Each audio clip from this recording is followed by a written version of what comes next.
친구들이요, 많은 거짓 예언자들이 지금 이 세상에 있습니다. 그러므로 모든 영을 다 믿지는 말기 바랍니다. 그 영들이 하나님으로부터 온 것인지 아닌지 시험해 보십시오. 하나님의 영을 알 수 있는 방법은 다음과 같습니다. 어떤 영이 말하기를 나는 예수님께서 이 땅에 사람으로 오셨음을 믿습니다 라고 얘기하면 그 영은 하나님께로부터 온 것입니다. 그러나 예수님에 대해 이렇게 말하는 것을 인정하지 않으면 그 영은 하나님으로부터 온 것이 아니며 그리스도의 적으로부터 온 것입니다. 여러분은 그리스도의 적이 오리라는 말을 들었을 것입니다. 이미 그는 이 세상에 와 있습니다. 사랑하는 자녀들이여, 여러분은 하나님께 속하였으니 이미 그들을 이겼습니다. 왜냐하면 여러분 안에 계신 분이 세상에 있는 어떤 자보다 위대한 분이시기 때문입니다. 거짓 예언자들은 세상에 속한 사람들입니다. 그들이 말하는 것은 세상으로부터 온 것이며 세상은 그들의 말을 듣습니다. 그러나 우리는 하나님께로부터 왔습니다. 하나님을 아는 사람들은 우리의 말을 듣지만 하나님께로부터 오지 않은 사람들은 우리의 말을 듣지 않을 것입니다. 이것으로 우리는 진리의 영과 거짓의 영을 구별할 수 있습니다. 한 5년 전으로 기억합니다. 제 기억이 맞다면 그날은 휴일이었습니다. 저는 전날까지 열심히 일을 하고 정말 피곤한 상태로 잠을 자고 있었는데요. 갑자기 전화벨이 울렸습니다. 전화상으로 대화가 시작이 됐죠. 근데 상대방의 말을 듣다 보니까 좀 이상한 거예요, 뭐가. 그래서 저는 녹음 버튼을 눌렀습니다. 5분 정도 통화를 했는데요. 제가 주요 부분만 편집을 했습니다. 2분 정도인데 재생해 볼게요. 들어보시면 무슨 내용인지 아실 겁니다.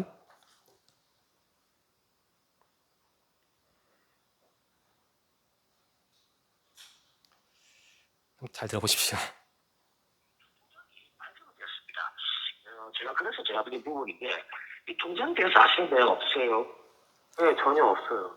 이상한데. 아, 그래요. 그리고 달서구 월별 지점과 대들 지점에서 각각 선탈했어요. 개설이 되었습니다. 저는 결국 간 적이 없어요. 그 본인께서 직접 개설하신 거 아니시란 말씀이죠? 네. 그러면 이렇게 본인한테 연락을 드린 이유는 조광수 명의 통장이 불법 대표 통장으로 개설되어서 본인께서 이번 사건과 조금이라도 관련이 있는 건지 아니면 피해 사실이 있는지 이렇게 확인해 연락을 드린 겁니다. 그러니까 제 이름으로 농협통장이 발급이 됐고 신한은행 통장이 발급이 됐다고요? 예, 월별 지점과 대표 지점입니다. 들어보세요. 이 통장이 범죄 사용에 대해서 피해자가 다수 발생이 되었습니다. 네. 저희 쪽에서도 전반적인 내용을 조사해보니까 조광수 씨 같은 경우 일차적인 혐의점이 없어지고 또한 유사한 도움이 전과도 없었기 때문에 약식으로 녹취 조사로 진행을 할 겁니다. 이해되십니까? 녹취 조사요? 예. 저희들이 약식으로 녹취 조사 진행할 겁니다. 이 녹취는 오늘 본인을 대신해가지고 법원에 제출할 중요한 수리이기 때문에 중요 참여를 한 분이 또는 옆에 제3자의 목소리가 섞이면 증거 자료를 체크이 되지 않습니다. 그렇기 때문에 녹취 들어갈 때는 이경 신경 써주셔야 됩니다. 아시겠죠? 저 혹시 저 전화 주신 네, 분 소속이 어디라 하셨죠? 예, 제가 녹취 들어갈 때 다시 말씀드리겠지만 제가 서울중앙지검의 이강수 수사관입니다. 서울중앙지검이요? 네, 이강수 수사관입니다. 근데 왜 핸드폰으로 왜 연락을 그냥 일반 전화? 그 부분부터 제 녹취 들어갈 때 바로 제가 설명드리려고 지금 밀려가지고 설명드리려는데 제가 먼저 그러면 설명드리고 녹취하겠습니다. 근데 제가 이렇게 녹취한다는 걸 처음 들어가지고요. 예, 이렇게 원래 녹취를 합니다. 제가 저희들이 그러면 회사 번호 하나 넣어주시면 제가 전화를 드릴게요. 그럼 그 부분은 녹취가 안 됩니다. 그게 아니라요. 제가 예. 회사 번호 알려주시면 제가 연락을 드릴게요.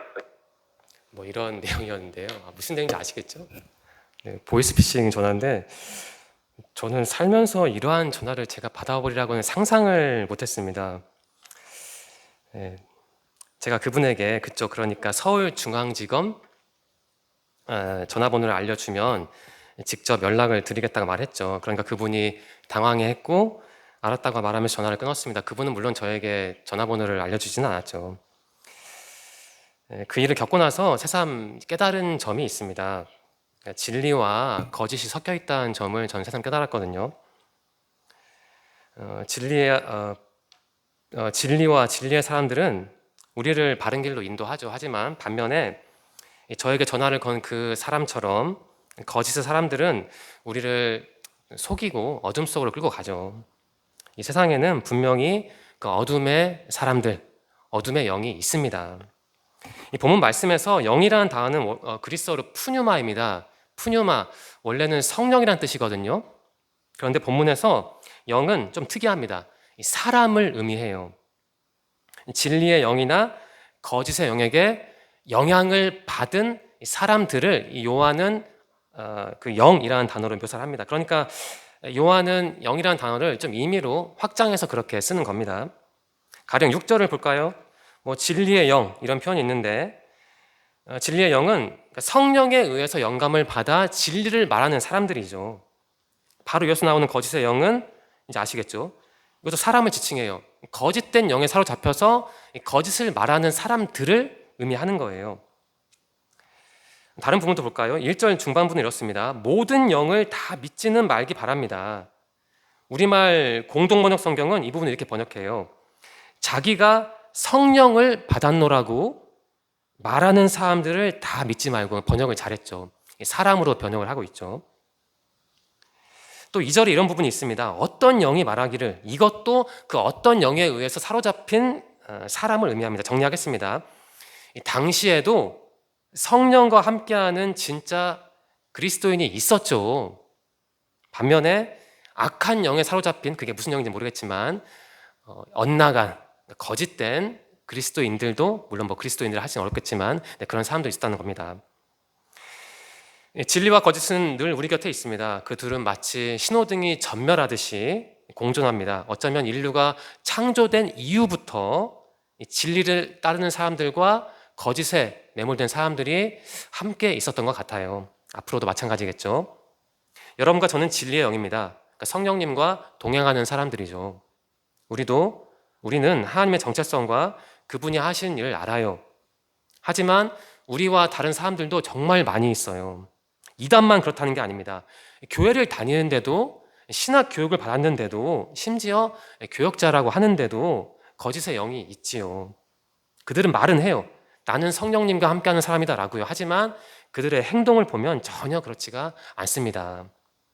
이 본문 말씀은 하나님의 영과 이 적그리스도의 영에 관한 말씀입니다. 하나님의 영, 앞서 말씀드린 진리의 영이죠. 하나님의 영은 성령님과 동행하는 여러분과 저와 같은 그리스도인들을 의미합니다. 이 적그리스도의 영, 앞서 말한 거짓의 영인데, 이것은 하나님을 오해해서 하나님이 어떠한 분인지 몰라서 어둠에 빠진 사람들이죠. 요한 1서는 요한이 작성했습니다. 요한은 이 책을 주 85년경에 작성한 것으로 보입니다. 장소는 에베소입니다. 에베소는 오늘날 튀르키예 동남부 남동부 해안에 있죠. 그리스 아테네에서 동쪽으로 바다를 건너 한 300km 정도 가면 이 튀르키예 에베소라는 곳이 나옵니다. 당시에 부유한 항구 도시였고 아르테미스 신전으로 유명했습니다. 요한은 그런데 어쩌다가 에베소까지 가서 이 요한 일서를 썼을까요? 예루살렘이 주 70년에 그 로마에 의해서 함락되지 않았습니까? 그 무렵에 요한은 예루살렘에서 에베소로 이주를 한 것으로 보입니다. 요한은 에베소 교회와 그 주변에 있던 교회들에게 뭔가를 전달하려고 이 요한 일서를 기록한 것으로 보여요. 예수님이 이 땅에 오신 지 무려 2000년이나 됐습니다. 그동안 신학은 정말 많이 발전했죠. 그런데도 여전히 예수님이 어떠한 분인지 모르는 사람들이 있다는 게 여러분은 놀랍지 않습니까? 본문 말씀의 표현을 빌릴게요. 거짓의 영이 지금도 있다니까요. 지금도요. 요한 당시도 지금과 비슷했습니다. 이 본문 말씀 아닌데요. 요한일서 2장 18절부터 23절입니다. 그리스도의 적이 많대요. 그리스도의 적이요. 하나님의 뜻을 따르지 않고 어떤 악한 영에 휘둘리는 사람들이 많다는 것이죠. 개역개정 성경은 그리스도의 적을 적 그리스도라고 합니다. 여러분 아마 적 그리스도라는 표현에 더 익숙할 듯한데요. 아무튼 이 그리스도의 적은 본문 말씀에도 나옵니다. 그러한 자들이 처음에는 교회 공동체에 속했겠죠. 그런데 나중에 변질이 돼서 교회를 등지는 것을, 떠나는 것을 요한은 봤을 겁니다. 그리스도의 적은 원래 교회 사람들이었어요. 신앙생활 잘하는 사람들이었습니다. 처음에는 뭐 그들이 그리스도를 대적했겠습니까? 신앙생활 잘했죠. 그런데 왜 그 사람들은 끝내 변질돼서 교회를 떠나고 적 그리스도가 됐을까요? 간단합니다.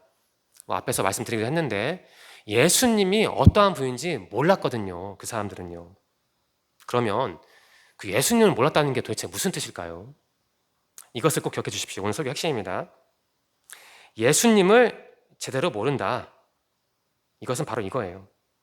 예수님이 하나님이자 동시에 인간이라는 사실을 몰랐다는 겁니다. 그것을 인정하지 않았다는 거예요. 어려운 신앙 용어를 빌릴게요. 예수님은 신성과 인성을 다 가진 분입니다. 요한은 그런데 말해요. 그리스도의 적은 그러한 예수님을 모른다는 거예요. 부정한다는 거예요. 미리 말씀드리면 요한이 저격하는 적 그리스도는 예수님을 하나님으로만 봤습니다. 뒷부분에서 좀 더 자세하게 설명하겠습니다. 그리스도의 적은 믿지 못했대요. 하나님이 인간의 몸으로 이 땅에 오신 것을 믿지 못했어요. 2절과 3절 전반부입니다. 하나님의 영을 알 수 있는 방법은 다음과 같습니다. 어떤 영이 말하기를 나는 예수님께서 이 땅에 사람으로 오셨음을 믿습니다 라고 얘기하면 그 영은 하나님께로부터 온 것입니다. 그러나 예수님에 대해 이렇게 말하는 것을 인정하지 않으면 그 영은 하나님으로부터 온 것이 아니며 그리스도의 적으로부터 온 것입니다 라고 명확하게 말을 하고 있죠. 네, 그리스도의 적이라는 표현이 나오죠. 오늘 좀 어려운 개념을 하나 배워보겠습니다. 이 가연설이라는 개념인데요. 이 적 그리스도는 바로 이 가연설에 매몰됐던 사람들입니다. 그러했을 가능성이 많아요. 이 가연설, 영어로는 도시티즘이라고 하는데 이 보이다라는 그리스어 도케오에서 나온 표현입니다. 그러니까 예수님은 실제 사람이 아니었대요. 좀 이해하기 어렵죠? 예수님은 실제 사람이 아니고 그냥 인간처럼 보였대요. 그렇게 보였다는 거예요. 쉽게 설명하겠습니다. 예수가 이 땅에서 활동했던 것은 그냥 그렇게 보인 것뿐이야 라고 그 사람들은 주장을 했어요. 그러니까 예수님은 실제 인간이 아니었고 그냥 인간처럼 보였던 환상, 캐릭터, 그러한 존재로 그 이단들은 예수님을 오해했다는 겁니다. 그래도 어렵죠. 현대적으로 볼까요? 그리스도의 적은 그냥 예수님을 어떤 홀로그램 같은 존재로 봤어요. 예수님은 가짜라는 거예요. 예수님은 인간의 몸을 가지지 않았대요. 그래서 당연히 그 사람들은 예수님의 십자가 고난도 환상으로 봅니다. 물론 예수님의 죽음과 부활에도 별다른 의미를 둘 수가 없죠. 왜냐하면 예수님이 몸이 아니고 환상이니 그분의 죽음과 부활이 대체 그들에게 무슨 의미가 있었겠어요. 질문을 하겠습니다. 그렇다면 왜 그랬을까요? 그 사람들은 예수님이 우리와 함께 하셨고 활동하셨다는 걸 믿는 게 그렇게 어려웠을까요? 왜 예수님의 탄생과 활동과 죽음과 부활을 그 사람들은 있는 그대로 받아들이지 못했을까요? 이유가 있습니다. 잘못된 사상을 믿은 거죠. 그 사람들은 이러한 창조세계, 이러한 나무, 이러한 단백질, 미토콘드리아 이런 것을 악한 것으로 봤습니다. 부정한 것으로 봤어요. 따라서 인간의 몸도 그 사람들에게는 악한 거예요. 좋지 않은 거예요. 부정한 거예요. 그런데 어떻게 하나님이 이러한 악한 인간의 몸을 입고 이 땅에 왔겠어요. 그 사람들 입장에서는. 따라서 그 사람들은 하나님이 인간의 몸을 입고 이 땅에 왔다는 것을 이해할 수도 없었고 인정할 수도 없었죠. 정리하겠습니다. 요한이 저격하는 그리스도의 적은 예수님을 그분의 활동과 말과 몸을 그냥 환영으로, 환상으로, 홀로그램으로 해석한 사람들, 이단이었습니다. 이게 바로 이단이죠. 예수님을 거룩한, 위대한 하나님으로만 보고, 그러니까 신으로만 보고 예수님의 인간됨, 즉 인성을 부정하는 사람들도 이단입니다. 물론 그 반대도 이단이죠. 달리 말하면 하나님이 예수 그리스도를 통해 우리를 구원하셨다라는 이 사실을 인정하지 못하면 이단이고 이것을 인정하면 정통인 겁니다. 그러면 그리스도의 적은 어쩌다가 그처럼 그리스도의 적이 됐을까요? 정확한 답은 도출하기 어렵지만 저는 한번 상상력을 발휘해봤습니다. 요한이 이 책을 요한일서를 쓴 곳은 에베소입니다. 당시에 굉장히 잘 나가는 부유한 항구 도시였거든요. 항구 도시니까 아마 여러 사상과 문물이 유입됐겠죠. 그리고 그리스, 철학의 나라 아테네로부터 그렇게 멀진 않았으니까 아마 철학의 영향을 받은 것도 같아요. 그래서 아마 그 사람들은 처음에는 정통 그리스도인이었을 거예요. 진짜 복음을 믿었겠죠. 하지만 아마 시간이 지남에 따라서 그런 사상의 영향이나 아마 다른 영향을 받아서 그들의 신앙이 변질된 것 같습니다.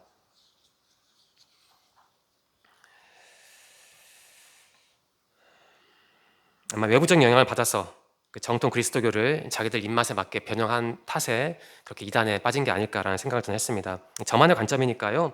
여러분도 한번 생각을 해보십시오. 이 그리스도의 적을 탄생시킨 저 부유한 항구 도시 에베소. 저에게는 에베소가 오늘날 한국 사회와 상당히 겹쳐 보이긴 합니다. 요한의 말을 좀 더 들어보겠습니다. 1절인데요. 사랑하는 친구들이여, 많은 거짓 예언자들이 지금 이 세상에 있습니다. 그러므로 모든 영을 다 믿지는 말기 바랍니다. 그 영들이 하나님으로부터 온 것인지 아닌지 시험해 보십시오. 요한은 에베소 교인들에게 권면을 해요. 그리스도인들이라고 말하는 사람들을 다 믿지 말래요. 대신 그 사람들을 시험해 보래요. 왜냐하면 가짜가 많으니까요. 1절에서 이 거짓 예언자들이라는 표현이 나오는데 아마 앞에서 말씀드린 저 그리스도와 동격이거나 뭐 비슷한 부류겠죠. 하나님이 인간의 몸을 입고 이 땅에 오셔서 우리를 구원하셨다. 우리를 그렇게 사랑하셨다. 그 사랑을 부인하는 사람들이 바로 거짓 예언자들에 속합니다. 그들은 아마 이리저리 돌아다니면서 자기들과 함께할 사람들을 찾았겠죠. 또 가르쳤겠죠. 오늘날도 마찬가지 아닙니까? 뭐 이단들이 가만히 자기들 공간에 있습니까? 막 돌아다니면서 함께하자고 하고 귀찮게 하죠. 그때나 지금이나 똑같은 거예요. 제가 20대 때 시절이 기억나는데요. 당시 부모님과 함께 살았습니다. 어느 날 같은 아파트에 살던 어떤 이웃이 아주머니가 저희 어머니를 자기 집으로 초청을 하는 거예요. 저는 물론 그곳에 가지 않았죠. 알고 보니 그분이 어떤 이단이었습니다. 아무튼 그분은 저희 어머니를 포섭하려고 했던 것 같아요. 자기 집으로 불러들여서 자기가 믿는 그러한 프로그램 사상을 전달했겠죠. 다행히 저희 어머니는 나름대로 신앙이 좋은 분이라 그것을 거절하셨습니다. 그리고 그 다음부터 그분과 가까이 하지 않았죠. 요한 당시에도 이단들은 그렇게 살았겠죠. 요한은 아마 그러한 사람들을 많이 봤을 거예요. 에베소에서. 요한은 권면하기를 그러한 자들이 많대요. 많으니까 소위 나는 하나님을 압니다. 나는 정통입니다. 나는 하나님과 함께하는 사람들입니다. 라고 말하는 자들을 다 믿지 말라는 거예요. 대신 시험해보래요. 시험해보라고 하는 거예요. 우리에게 하는 말이에요. 여러분 주위에 많은 그리스도인들이 있는데 여러분 그 사람들을 믿습니까? 그 사람들이 진짜 정통인지 아닌지 어떻게 구분해요? 당연히 시험을 해봐야죠. 시험하다, 영어로는 테스트인데 그리스어로는 도키마조라고 합니다. 조사하다, 면밀하게 밝히다라는 의미예요. 그러니까 대충 보고 판단하는 게 아니고 아주 정밀하게 관찰을 하라는 거예요. 그 사람이 어떠한 존재인지, 어떠한 신앙을 가지고 있는지. 이게 요한이 오늘 우리에게 하는 말이에요. 여러분 주변에 있는 사람들을 시험해 보라는 거예요. 여러분도 이 한국 교회와 한국 교인들을 한번 조사해 보십시오. 그 여러분의 믿음도 한번 테스트해 보십시오. 그 기준이 무엇입니까? 반복할게요. 하나님이 인간의 몸을 입고 이 땅에 오셨다는 거예요. 그러니까 예수님이 하나님이자 동시에 인간이다 라는 이 사실을 믿는 게 바로 기준입니다. 어떤 기준이요? 우리가 다른 사람들을 그리스도인이라고 주장하는 다른 사람들의 그 믿음을 평가하는 기준이 되는 것이죠. 바로 그것이 신앙입니다. 예수님이 어떠한 분인지 제대로 아는 게 신앙이에요. 그래서 제가 설교 시간에 여러분에게 정말 수차례 여쭈어보았던 겁니다. 여러분들 예수님은 어떠한 분이냐고요. 반대로 예수님을 모르는 사람이 이단인 거예요. 설령 그 사람이 전도사이고 목사이고 정식 교회, 교단에 속한 사람이라도 예수님이 어떤 분인지 모르면 좀 심한 말이지만 이단이라고 볼 수도 있어요. 여러분 주위에 이단이 있으니까 기도해 주십시오. 그분들 위해서. 불쌍하니까요. 하지만 반드시 거리를 두십시오. 테스트 해보십시오. 도키마저 하라는 겁니다. 그 사람의 믿음이 어떠한 것인지 정밀하게 관찰을 하라는 겁니다. 그냥 그 사람들의 말을 다 믿지 말고. 사실 여러분은 정말 긴장해야 합니다. 제가 이단일 수도 있거든요. 여러분은 제 설교를 비판적으로 들어야 하는 것이죠. 요한의 표현을 빌리면 여러분은 저를 반드시 시험해야 합니다. 요한의 말은 인간적인 권면이 아니에요. 우리에게 주시는 하나님의 말씀입니다. 하나님은 오늘 우리에게 요청하시는 거예요. 권면하시는 거예요. 너희들 주위에 있는 사람들을 믿지 말라고요. 그 사람들의 믿음을 한번 테스트 해보라고요. 무엇으로요? 예수님의 정체성을 기반으로 해서요. 우리는 물론 우리 주위 사람들을 사랑해야 하죠. 하지만 동시에 우리는 그 사람들을 시험해야 합니다. 그리고 우리 자신도 시험해야 하죠. 내가 예수님을 제대로 알고 믿는 것인지 아니면 그분을 내 입맛대로 가공해서 변형해서 믿는 것인지 시험해 봐야 한다는 겁니다. 4절인데 다시 한번 읽겠습니다. 사랑하는 자녀들이여, 여러분은 하나님께 속하였으니 이미 그들을 이겼습니다. 왜냐하면 여러분 안에 계신 분이 세상에 있는 어떤 자보다 위대한 분이시기 때문입니다. 요한은 에베소 교인들에게 그리고 우리에게 계속 권면을 하네요. 우리들은 그리스도의 적을 이겼대요. 왜냐하면 우리 안에 계신 분, 그러니까 성령이겠죠. 성령이 그 어떤 분보다, 성령은 하나님이죠. 하나님이 그 어떤 존재보다 위대하기 때문이래요. 우리는 그런 하나님을 알고 믿기 때문에 저 그리스도를 이미 이겼다는 거예요. 저도 한번 생각을 해봤습니다. 요한이 혹시 이런 말을 한 이유는 당시 그리스도의 적이 너무 활개치고 다녔기 때문 아닐까요? 그러니까 이단 문제가 에베소 교회에 정말 심각했던 거예요. 그래서 온전한 성도들이 아마 큰 피해를 입었던 것 같아요. 그러한 상황에서도 요한은 성도들이 하나님만을 믿고 의지하기를 바랐던 게 아닐까, 저는 그러한 상상을 나름대로 해봤습니다. 마지막 5절과 6절인데요. 뜨지 않죠? 제가 다시 읽겠습니다. 거짓 예언자들은 세상에 속한 사람들입니다. 그들이 말하는 것은 세상으로부터 온 것이며 세상은 그들의 말을 듣습니다. 그러나 우리는 하나님께로부터 왔습니다. 하나님을 아는 사람들은 우리의 말을 듣지만 하나님께로부터 오지 않은 사람들은 우리의 말을 듣지 않습니다. 이것으로 우리는 진리의 영과 거짓의 영을 구별할 수 있습니다. 이 5절에 이 세상이라는 단어가 나오는데 그리스도 정통 믿음과 반대되는 것을 가리키니까 이단이라고 볼 수 있죠. 그리고 이제 그러한 이단에 사로잡힌 교인들을 의미한다고 볼 수 있습니다. 아마 요한은 당시 에베소에 있던 교회들에서 이제 그러한 이단들에 빠진 교인들을 봤던 것 같아요. 6절에 우리라는 단어가 나오는데 이것은 요한과 요한의 글을 읽는 그 모든 사람들을 지칭하겠죠. 또 6절에 이 들음이라는 표현이 나오는데요. 이 원어를 보니까 이것은 단순히 물리적으로 듣다가 아니고 순종하다로 바꿔서 생각할 수 있습니다. 정리하겠습니다. 5절과 6절은 이분법을 보여주네요. 잘못된 영에 붙잡힌 사람들은 그 세상에 속했대요. 세상은 그 사람들의 말을 듣는데요. 그 사람들의 말에 순종한다는 거예요. 그러니까 덮어놓고 믿는다는 거죠. 반면에 진짜 그리스도인들은 하나님께 속했대요. 하나님을 안대요. 하나님을 안다. 그러니까 하나님이 인간의 몸을 입고 이 땅에 오셔서 우리를 구원하셨다. 이 사실을 안다는 것이죠. 여기서 안다는 게 어찌 단순한 알을 의미하겠어요. 하나님이 인간의 몸을 입고 이 땅에 오셨다. 그리고 우리를 구원하셨다. 이것을 안다는 것은 그러니까 믿는다는 거죠. 예수님이 나에게 어떠한 존재인지 나의 온 몸과 마음과 인격을 바쳐서 믿는다는 겁니다. 그게 바로 하나님께 순종하는 사람이죠. 그러니까 순종은 어떤 행위적인 것이기보다는 물론 그것도 순종이겠지만 그 제대로 된 믿음을 아는 것 같아요. 그 믿음은 물론 성경에 기초한 믿음이겠죠. 오늘 우리는 요한일서를 통해서 배운 거예요. 온전한 그리스도인은 예수님을 제대로 알고 믿는 사람이라는 그 평범한 사실을 오늘 우리는 배운 겁니다.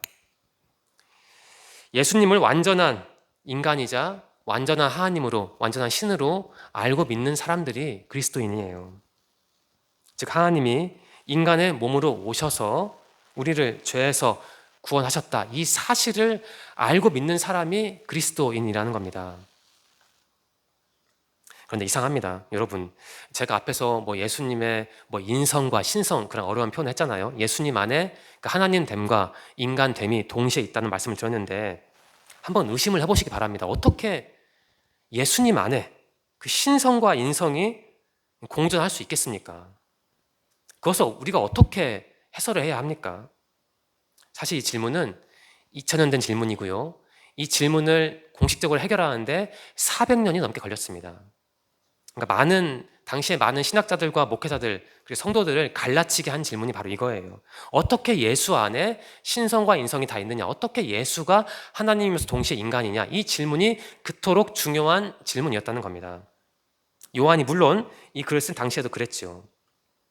거짓 예언자들, 그리스도의 적은 이해할 수가 없어서요. 하나님이 우리를 구원하시려고 인간의 몸을 입고 오셔서 고통을 당했다라는 이 사실을 그 사람들은 이해할 수가 없었습니다. 그래서 그 사람들은 예수의 존재와 말과 행동과 모든 것을 어떻게 해석했나요? 홀로그램으로, 환상으로, 환영으로 해석을 했던 거예요. 그러니까 예수님이 실제로 활동하고 죽고 부활한 게 아니고 예수님은 그렇게 보였을 뿐이라는 거죠. 저 사람들이 저도 한편은 이해가 됩니다. 생각을 해보겠습니다. 다시 말씀드리면 어떻게 예수님 안에 신성과 인성이라는 그 두 다른 속성이 공존할 수 있겠어요? 이게 사실 말이나 됩니까? 어떤 사람이 남성이자 동시에 여성이다 라고 말하는 것보다 더 충격적인 게 더 받아들이기 힘든 게 바로 예수님이 하나님이자 동시에 인간이었다라는 거 아니겠습니까? 그러니까 400년 동안 끝도 없이 논쟁이 이어졌던 것이죠. 저는 이렇게 한번 정리하고 싶습니다. 예수님은 신성과 인성을 동시에 소유한 분이다. 예수님은 하나님이자 동시에 인간이다. 이것을 한번 그 중력 법칙처럼 좀 받아들이면 어떨까 이런 생각이 듭니다. 중력 법칙은 법칙이니까 일단 받아들이는 것이죠. 중력이 왜 날 힘들게 하느냐, 중력은 왜 저러냐 라고 말하는 건 사실 별로 의미가 없습니다. 중력이 이런 것인데 그걸 부정해서 의심해서 어떻게 하겠어요? 그런 의심을 하면 자꾸 제자리만 맴도는 것이죠. 앞으로 나아가기 힘들 것 같아요. 물론 어떤 지적인 탐구를, 의심을 무시하자는 게 아닙니다. 어떻게 예수가 신이며 동시에 인간일 수 있나? 많은 신학자들이 정리하고 연구한 결과를 우리가 누리고 있죠. 그분들의 그런 노고가 없었다면 아마 우리는 이단이 뭔지도 모른 채 늘 저격당하며 지금 신앙생활을 하고 있을 겁니다. 하지만 인간이 아무리 연구해도 해결할 수 없는 하나님의 신비가 있잖아요. 왜냐하면 하나님은 무한하신 분이고 절대적인 존재이지만 우리는 유한하고 상대적이니까요. 그러한 신비로움, 그게 하나님, 예수님의 정체성은 아니겠습니까? 열심히 탐구는 하되 인정은 해야 합니다. 내가 이해할 수 없다는 것을요. 무엇을요? 나를 향한 하나님의 사랑을, 나를 향한 그런 하나님의 구원 계획을 다 이해할 수 없다라는 사실은 인정은 해야죠. 저는 그러한 주님의 저는 그러한 주님을 신비라는 단어로 좀 진부하지만 신비라는 단어로 일단 정리를 했습니다. 여러분 나름대로 한번 정리하시기 바랍니다. 여러분은 절대적이고 무한한 하나님, 예수님을 어떠한 개념으로 표현할 겁니까? 저는 다시 말씀드리면 신비라는 단어로 표현했는데 여러분은 여러분만의 단어로 한번 표현해 보시기 바랍니다. 요한 시대의 이단들은 그러한 신비를 견딜 수가 없었어요. 그래서 한 가지 이론을 고수했던 겁니다. 예수가 완전한 신이자 완전한 인간이라고 논리적으로 불가능해. 그냥 예수는 완전한 신이었다라고 정리를 하자. 그래야 모순이 해결돼. 이렇게 접근을 했던 것 같아요. 그 사람들은요. 그 사람들 한편은 이해는 됩니다. 다른 한편으로는 좀 이해가 안 돼요. 그 사람들은 어떤 인간적인 욕구를 품고 있었던 것 같아요. 하나님의 신비를, 제 표현을 빌리자면 그 하나님의 신비를 어떻게든 해소해 버리려는, 이해해 버리려는 그러한 욕구를, 인간적인 욕구를 아마 품었던 게 아닐까라는 생각이 듭니다. 교만이죠, 일종의. 여러분, 우리가 이해할 수 있는 하나님이라면, 우리가 다 이해할 수 있고 해설할 수 있고 다 글로 적어서 평가할 수 있는 하나님이라면 그게 어찌 하나님이겠습니까? 물론 예수님 안에 신성과 인성이 공존한다. 예수님은 신이자 하나님이자 인간이다. 이것은 난제죠. 우리가 이해할 수 없습니다. 하지만 이게 주님에게도 어려운 문제겠습니까? 여러분과 저는 알게 모르게 하나님을 우리 수준으로 끌어내리려 합니다. 일종의 우상숭배죠. 그 옛날에 어떤 자는 그러한 보이지 않는 하나님을 도저히 견딜 수 없어서 금송아지를 동원해 하나님을 가시화했잖아요. 여러분과 저 때로는 하나님의 신비를 참지 못하는 것 같아요. 그래서 어떻게든 그분을 가시화하려고 하죠. 하지만 생각을 해봅시다. 나를 사랑하셔서 인간의 몸을 입고 이 땅에 오시고 죽으시고 부활하신 분이 어찌 내 이해 지평 안으로 다 끌려오겠습니까? 나라는 사람이, 우리라는 존재가 그렇게 대단합니까?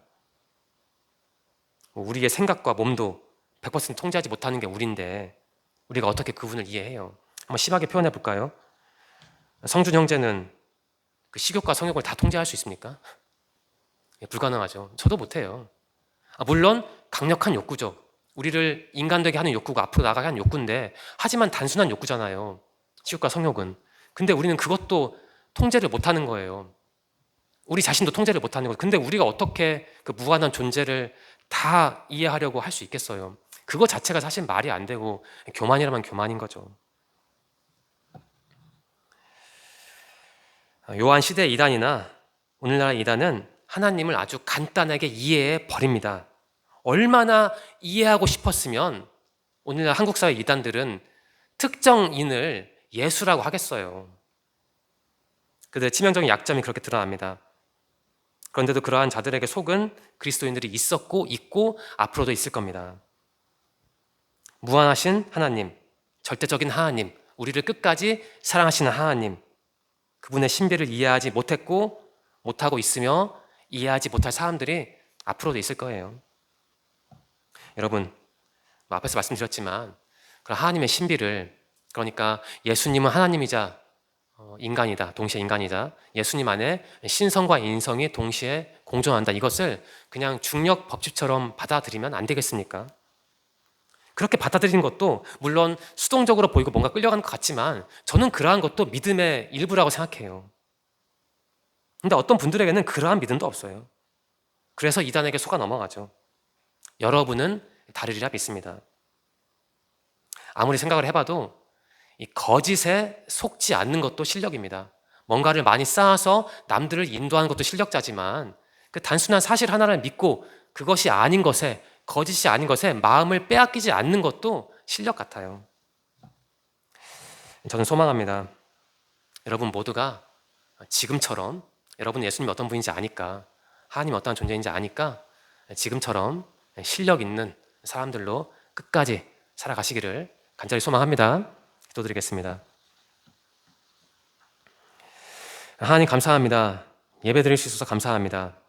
귀한 말씀을 주셔서 감사합니다. 주님이 어떠한 분인지 깨닫게 하시니 감사합니다. 오늘 주신 말씀을 더 깊이 묵상하기 원합니다. 묵상을 통해 주님을 만나고 나의 부족함을 교정하기를 소망합니다. 우리에게 힘과 지혜를 주시옵소서. 하나님, 새로운 일주일이 시작합니다. 이번 주에도 말씀과 기도로 주님과 동행할 수 있도록 인도하 주세요.